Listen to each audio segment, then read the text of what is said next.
mendampingi Pak Teddy di Polda Jabar untuk BAP sebagai tersangka gitu. Hari Senin, tanggal 22 Agustus.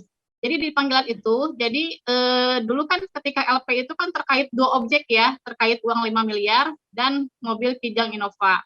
Akan tetapi di surat panggilan kemarin itu, Teddy naik sebagai tersangka hanya terkait mobil Kijang Innova senilai 120 juta. Dulu itu ke Bang Panin, almarhum mempunyai utang kurang lebih 115 juta.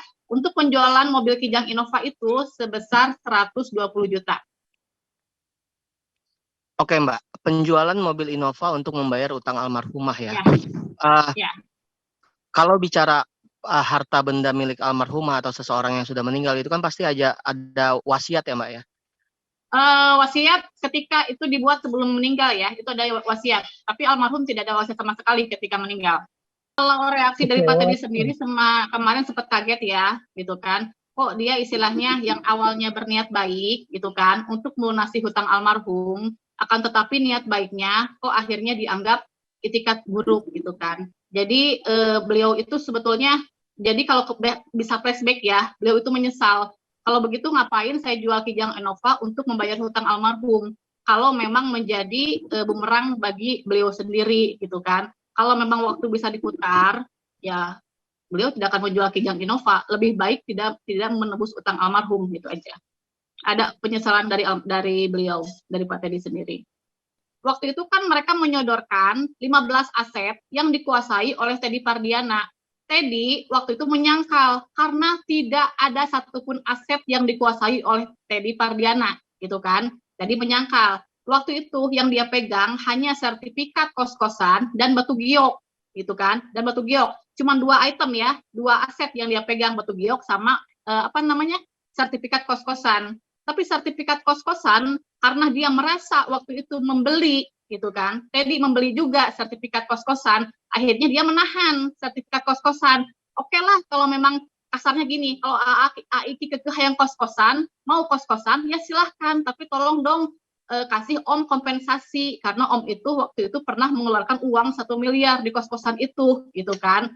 Nah jadi pertemuan itu memang tidak terbukti bahwa Teddy menyimpan aset dari almarhum gitu kan, yang 15 itu gitu kan.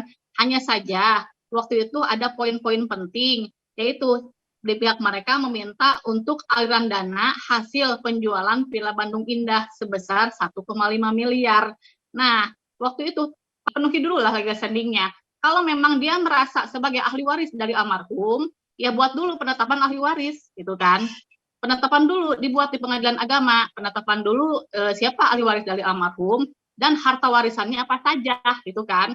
Jangan istilahnya tiba-tiba langsung melaporkan penggelapan, itu kan legal standingnya juga belum jelas gitu kan. Harusnya sebelum mengajukan LP atau gugatan dibuat dulu lah penetapan ahli warisnya gitu. Sampai sekarang belum ada penetapan ahli waris dari pengadilan agama. Tapi sudah ada pengajuan penetapan ahli waris, Mbak? Baik dari Teddy ataupun dari pihak Rizky? Setahu saya tidak ada. Karena kalaupun ada, otomatis Teddy sama Dede Bintang pasti diposisikan sebagai tergugat atau pihak ya.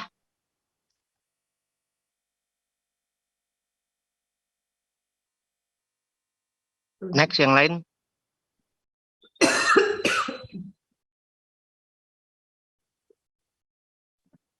Bu Wati, terus Teddy seperti apa mungkin? Ya.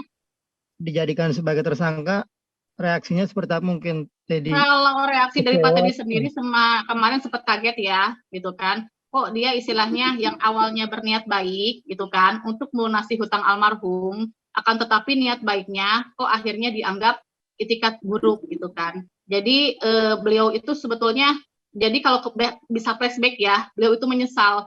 Kalau begitu ngapain saya jual Kijang Innova untuk membayar hutang almarhum? Kalau memang menjadi bumerang bagi beliau sendiri gitu kan. Kalau memang waktu bisa diputar, ya beliau tidak akan menjual Kijang Innova. Lebih baik tidak menebus utang almarhum gitu aja.